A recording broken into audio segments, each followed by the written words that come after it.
경희 피레타니원의 강재춘 원장입니다. 자, 오늘 이 시간은 안면 홍조에 대해서 설명드리겠습니다.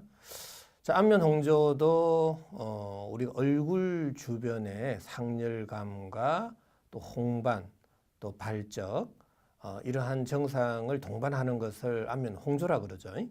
자, 근데 안면 홍조도 하나의 질환이죠. 그래서 우리가 질환이 왜 발생하는지 이거에 대해서 좀 더 근본적으로 우리가 좀 이해를 해야 안면 홍조를 쉽게 우리가 이해할 수 있을 겁니다. 자, 그렇다면은 이 안면 홍조를 설명드리기 전에 우리 모든 생명체는 무엇으로 이루어져 있나라는 이야기입니다. 바로 세포죠. 모든 생명체의 구조적, 기능적 단위를 세포라 그럽니다. 근데 이 세포는 저는 너무 크게 생각하지 말고 안과 밖으로 좀 생각해 볼 필요가 있습니다. 그래서 피부 세포와 내 오장육부의 세포로 이렇게 크게 좀 나누어 보죠. 자, 그다음에 세포의 구조 및 기능인데요. 일단은 구조에 대해서 한번 좀 더 보시면 구조는 이런 그림 많이 보셨을 겁니다. 핵이라든지 또 리보솜이라든지 또 골기체, 그다음에 미토콘드리아 여러 가지 기능적으로도 단백질을 합성한다, 탄수화물 합성해서 우리가 포도당이 또 만들어진다. 또 포도당이 비루부산이 된다. 또 그 이후에 젖산이 된다. 이러한 여러 가지 기능적인 부분도 많이 봤을 겁니다. 근데 저는 이 세포의 기능 중에서도 바로 열 에너지 생산에 대해서 굉장히 관심이 많고 또 지속적으로 연구를 해오고 있습니다. 그래서 열 에너지를 생산하는 소기관은 미토콘드리아입니다. 그래서 이 미토콘드리아에 대해서 굉장히 연구를 많이 하고 있습니다. 자, 그런데 이 안면 홍조를 설명드리기 전에 질병은 무엇으로 시작이 되나라는 이야기입니다. 자, 모든 생명체의 구조적, 기능적 단위인 세포의 기능의 손상, 기능의 저하나 세포의 손상으로부터 질병은 시작이 되겠죠. 자, 세포의 손상을 우리는 염증이다라고 정의하고 있습니다. 자, 염증이 바로 질병의 시작이 되는 거죠. 그렇다면, 자, 그러면은 이 질병의 시작, 염증의 5대 증상은 무엇일까요? 자, 발적, 발열, 부종, 통증, 가려움증. 이렇게 크게 5가지로 구분해 볼 수 있습니다. 자, 이러한 단 하나의 증상이라도 나타나면 우리는 염증으로 진단을 내리고 염증약을 처방하게 되는 것이죠. 자, 이 염증이 모든 질병 치료의 시작과 끝이다라는 사실입니다. 꼭 기억하셔야 됩니다. 자, 그러면 안면 홍조도 염증을 치료해야 되는 것이죠. 자, 그런데 이 염증을 치료하기 전에 내가 건강하기 위한 조건은 무엇일까요?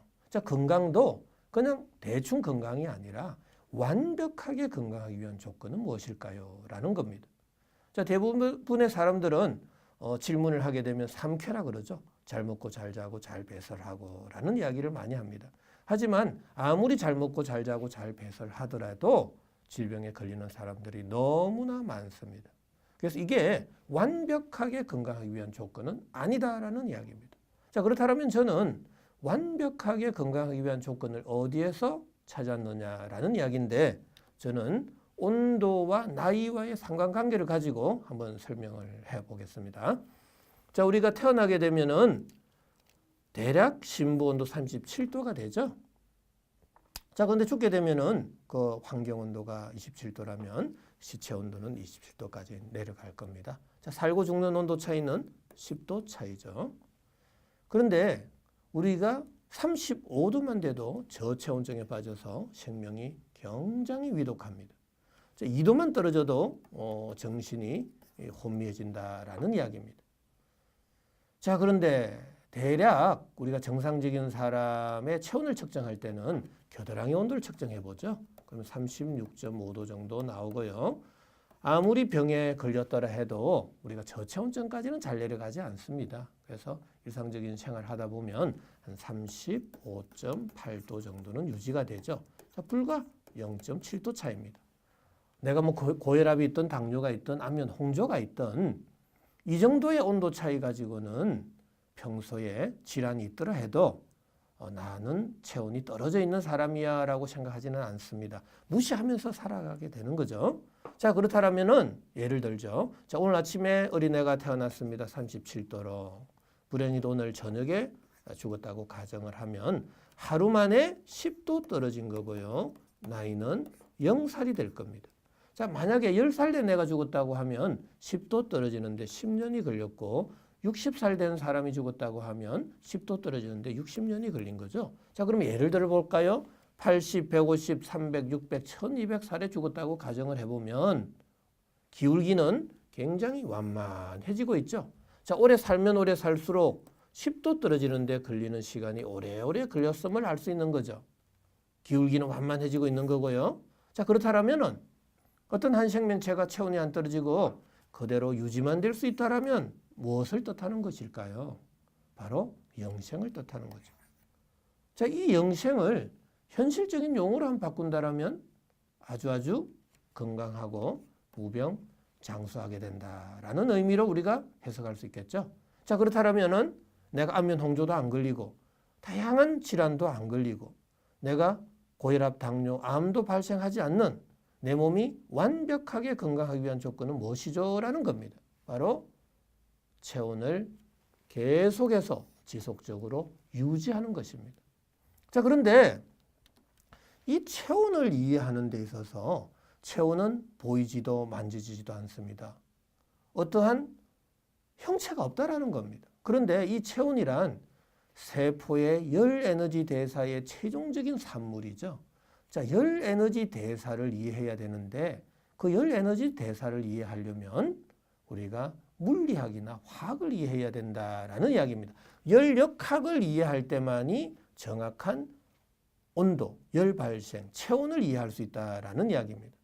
자, 그런데 저는 이 체온을 좀 더 깊게 들어가게 되면 우리 인체를 한번 보게 되면 뇌를 포함한 오장육부의 체온을 심부체온이라 그러고요. 항시 37도를 일정하려고 애를 쓰게 되죠. 자, 두피를 포함한 사지의 온도를 피부체온이라 그럽니다. 심장에서 멀어지면 멀어질수록 온도는 좀 내려가는 특징이 있죠. 자, 그런데 심부체온이 올라갈 때는 피부체온이 낮아지고 심부체온이 낮아질 때는 피부체온을 올려서 항시 37도를 유지해주고 있는 게 바로 우리 생명체의 체온 조절 시스템입니다. 자, 인간에 있어서는 시상하부라는 데서 우리가 명령을 내리게 되죠. 항시 체온을 유지하게 할 수 있도록 하고 있다라는 이야기입니다. 자, 그렇다면 우리 이 심부 온도 37도의 의미는 뭘 뜻하느냐라는 이야기입니다. 자, 우리 모든 생명체는 셀로 구성되어 있고 셀이 가장 정상적인 생명 현상을 발휘한 최종적인 결과의 온도다라는 의미가 되겠죠. 굉장히 중요한 겁니다. 그래 할 때만이 질병에 안 걸리게 되는 거죠. 자, 그 다음에 두 번째로는 생명 유지의 절대적 3요소 중에 하나다라는 이야기입니다. 자, 식물과 동물 할 것 없이 우리가 생명을 유지하기 위한 절대적 3요소는 햇볕, 온도, 수분이죠. 자, 이 세 가지의 밸런스가 단 하나라도 어긋날 경우는 질병에 걸리게 되고 결국에는 죽게 된다라는 이야기입니다. 자, 완벽하게 건강을 유지할 수 있는 온도가 바로 심부 온도고 모든 생명체의 시작의 온도다라는 이야기입니다. 그만큼 이 심부 온도가 질병을 연구하는 아주 키포인트다라고 말할 수가 있는 겁니다. 자, 그렇다면은 이 질병 발생의 근본적인 이유는 뭘까요? 라는 이야기입니다. 자, 우리 서양의 의학에서는 대체적으로 세균과 바이러스가 몸에 들어와서 항원 항체 반응을 일으키는 과정 속에서 우리가 염증성 맥의 물질이 생겨서 염증이 유발됐다라고 이야기를 하고 있죠. 자, 그게 지금 현대 의학의 트렌드입니다. 하지만 저는 세균, 바이러스도 다 염증을 유발할 수 있지만 아무리 세균과 바이러스가 없는 상태에서도 염증이 유발하는 경우가 너무나 많습니다. 그래서 저는 이 심부 온도의 상승과 하강이 바로 질병 발생의 근본적인 이유다라고 저는 생각하고 있습니다. 어떻게 해서든 심부 온도를 유지할 때만이 건강을 유지할 수 있는 거고요. 심부 온도가 유지가 되지 않으면 바로 질병에 걸리게 된다라는 이야기입니다. 자, 세균과 바이러스도 몸에 들어와서 결국에는 세포에 영향을 주는 거죠. 자, 세포의 손상이 심부온도에 영향을 주게 되는 거고요.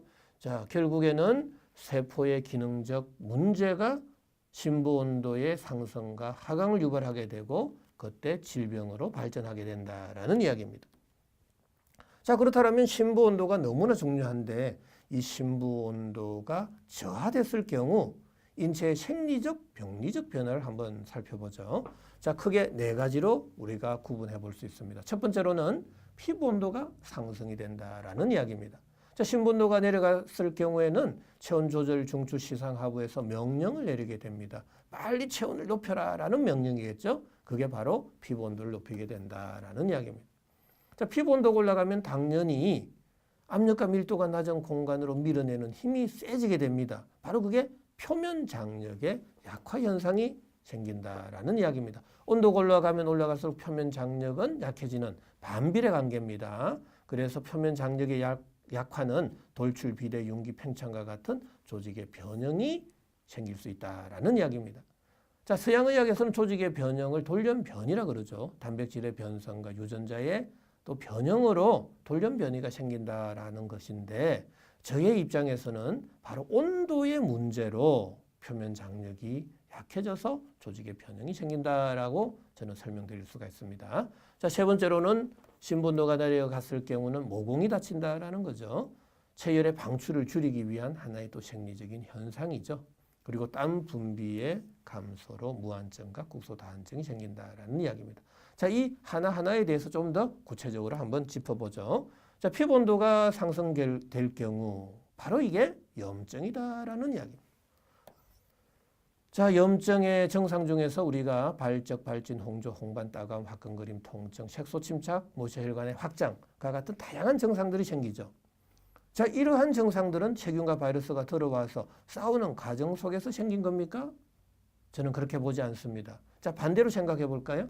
따갑고 화끈거리는 이유는 뭘까요? 라고 한번 생각해 보죠. 세균과 바이러스가 서로 싸운다고 따끔거리고 화끈거릴까요? 그렇지 않습니다. 바로 열 에너지가 피부 온도가 그 환부 쪽으로 너무 쏠리는 과정 속에서 피부 온도가 올라갔다라는 이야기입니다. 피부 온도가 올라갔으니까 화상과 같은 증상이 나타날 수밖에 없는 거죠. 바로 따갑고 화끈거림 증상은 바로 피부 온도의 상승이고 그때 염증이 생겼다라고 볼 수 있을 겁니다. 자, 두 번째로는 표면 장력에 약합니다. 온도가 상승되면 될수록 표면 장력은 약해지는 거죠. 저 조직의 변형이 오는 거죠. 바로 그때 융기, 비대, 팽창, 돌출과 같은 융기성의 증상들이 생길 수 있다라는 이야기입니다. 부종, 구진, 팽진, 면포, 수포, 농포, 결절, 종기, 종양과 같은 다양한 증상들, 융기성 증상들이 생기게 됩니다. 자, 반대로 한번 생각해 볼까요? 융기는 왜 된 거죠? 라는 이야기입니다. 그냥 가만히 있는 어떤 물체는 어떤 물질의 변형, 조직의 변형은 결코 일어나지 않습니다. 뭔가 힘이 가해질 때 변형이 오는 거죠. 바로 그 힘은 표면 장력이 약해져서 생겼다라는 이야기입니다. 자, 종기, 종양도 반드시 우리는 온도의 이상으로, 자, 염증 부위에 피부 온도가 너무 올라가면서 표면 장력이 약해져서 종기, 종양이 생길 수 있다라는 이야기입니다. 자, 세 번째로는 모공이 다칠 수 있다라는 이야기죠. 자, 심부온도가 내려갈 경우는 모공이 다치게 되는 겁니다. 왜? 체열의 방출을 줄이기 위해서. 자, 근데 여기서 중요한 것은 모공이 다칠 때는 반드시 손발 끝에서부터 먼저 다쳐서 상체로 이렇게 서서히 다치게 된다라는 이야기입니다. 자, 그 이후에 우리가 당연히 모공이 다치게 되면 피부로의 수분 공급량은 줄어들고 피부는 건조, 균열, 태선화가 되는 거죠.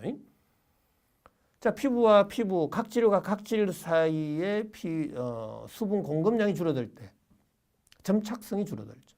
그러면 각질이 떨어져 나가는 현상이 생기게 되는데 바로 인설, 각질, 가피와 같은 조직의 탈락성의 증상이 발생할 수 있다라는 이야기입니다. 자, 그 다음에 모공이 다칠 경우에는 열 방출이 안 되는 거죠. 자, 열이 방출이 안 된단 말이죠. 자, 그러면은 그 이후에 밥을 먹고 활동을 하면 열은 발생하는데 그 열이 방출이 안 될 때는 우리 몸은 타버릴 수밖에 없겠죠. 자, 내가 살기 위한 유일한 방법은 닫혀져 있는 모공을 강제적으로 열어 제껴야 되겠죠. 바로 그때 가려움증이 생길 수 있다라는 이야기입니다. 자, 가름증은 왜 생기죠? 라는 이야기죠. 모공이 다쳐서 생겼다라는 이야기입니다. 꼭 기억하셔야 됩니다. 자, 그 다음에 모공이 다치게 됐다. 열 방출이 곤란하게 되면 구멍, 관절, 마찰이 많은 쪽으로 열이 쏠리게 되겠죠. 바로 열 쏠림 현상이 생기게 된다라는 이야기입니다. 열이 쏠리는 부위에 피부 온도가 상승되고 그때 염증이 된다라는 이야기죠. 자, 피부 온도의 상승은 표면 장력의 약화를 동반하게 되고 조직의 변형이 오게 된다라는 이야기입니다. 자, 안면 홍조는 조직의 변형까지는 오지 않습니다. 어느 정도 홍조가 생기고 상열감이 생겼을 정도입니다. 어떻게 감정이 격해질 때도 감정 변화에 의해서 홍조가 되죠. 왜 홍조가 되죠? 라는 이야기입니다. 왜 얼굴 쪽으로 열이 확 쏠리게 되죠? 라는 이야기죠. 바로 여기서 중요한 것은 모공이 손발 끝에서부터 모공이 다쳤다라는 이야기죠. 바로 그때 감정이 격해지고 추운 데 있다가 더운 데 가고 머리를 수그리고 하게 되면 내 몸에서 열 에너지 발생은 구멍이 많은 데로 열이 쏠리게 되겠죠. 바로 눈, 코, 귀, 입 쪽으로 열이 쏠릴 때 바로 상열감이 생기게 되는 거죠. 그때 안면 홍조가 올 수 있다라는 이야기입니다. 자, 내 몸에 열이 많아서 안면 홍조가 생긴 거 아닙니다. 열 체질이라서 안면 홍조가 생긴 거 아닙니다. 꼭 기억하셔야 됩니다. 자, 그 다음에 땀 분비의 감소인데 당연히 땀 분비가 감소되면은 땀이 잘 나지 않는 무한증이 생길 수도 있고요. 그 다음에 중요한 것은 국소 다한증이 생길 수 있다라는 이야기입니다. 자, 모공이 다쳐서 열이 어느 한쪽으로 쏠리게 되는 거죠. 구멍, 관절, 마찰이 많은 쪽으로 열이 쏠리게 되면 그 쏠린 부위의 피부 온도는 올라가게 되겠죠.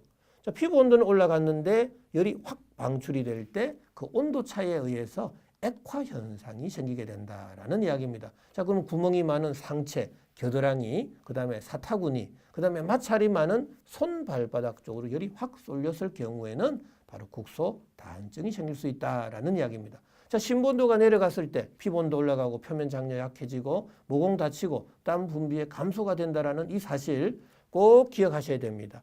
이것을 기억해야만 우리가 안면 홍조 치료를 어떻게 해야 되는지를 정확하게 알 수 있다라는 이야기입니다. 자, 이것을 좀 썸머리 해볼까요? 자, 안면 홍조를 이해하기 전에 우리가 왜 이 질병이 발생했는지를 정확하게 이해하자라는 이야기입니다. 자, 질병 모든 발생의 시작은 바로 모든 생명체의 구조적 기능적 단위인 세포의 기능 저하나 세포의 손상으로부터 시작이 된다라는 이야기죠. 자, 세포의 손상은 미토콘드리아 내에서의 ATP 합성에 장애가 생기면서 뇌를 포함한 오장육부의 온도, 심부온도가 내려가게 된다라는 이야기입니다. 자, 심부온도가 내려가면 체온 조절 중추 시상 하부에서는 가만히 있지 않습니다. 체온을 정상화시켜주려고 애를 쓰게 되는데 그때 바로 피부 온도가 상승되고 모공이 다치고 땀 분비가 감소하게 된다라는 이야기죠. 자, 이러한 현상이 일시적이라면 병에 안 걸립니다. 내 몸에서 반복이 되고 장기화됐을 때 내 몸에 어떤 병적인 변화가 생기겠나라는 이야기입니다. 여러 가지 다양한 질병이 생길 수 있다라는 이야기죠. 안면 홍조뿐만 아니라 모든 염증은 바로 다양한 염증이 생길 수도 있고요. 염증의 특성도 있고 또 염증이 어느 부위에 생기느냐에 따라서 질병명이 달라지는데 질병명은 솔직히 말씀드리면 중요하지 않습니다. 왜 염증이 발생하는지가 모든 질병 치료의 핵심입니다. 핵심. 자, 지금 여기까지 안면 홍조를 설명드리기 전에 왜 내 몸에 질병이 발생하는지, 자, 그 다음에 내 몸은 질병이 발생하기 전에 내가 왜 완벽하게 건강하기 위한 조건은 무엇인지 이런 것도 굉장히 중요한 거죠. 자, 지금까지 안면 홍조를 설명드리기 전에 열이 어디로 쏠리고 있는지, 또 왜 상체로 열이 쏠리고 있는지, 또 심부 온도의 저하로 인해서 다양한 생리적, 병리적 변화는 어떤 것들이 있는지에 대해서 살펴봤습니다. 자, 다음 시간에는 안면 홍조의 원인, 또 발생 원인, 정상, 발생 기전, 또 치료 원칙, 또 치료 방법에 대해서 강의를 해드리겠습니다. 자, 지금까지 시청해 주셔서 대단히 감사드립니다.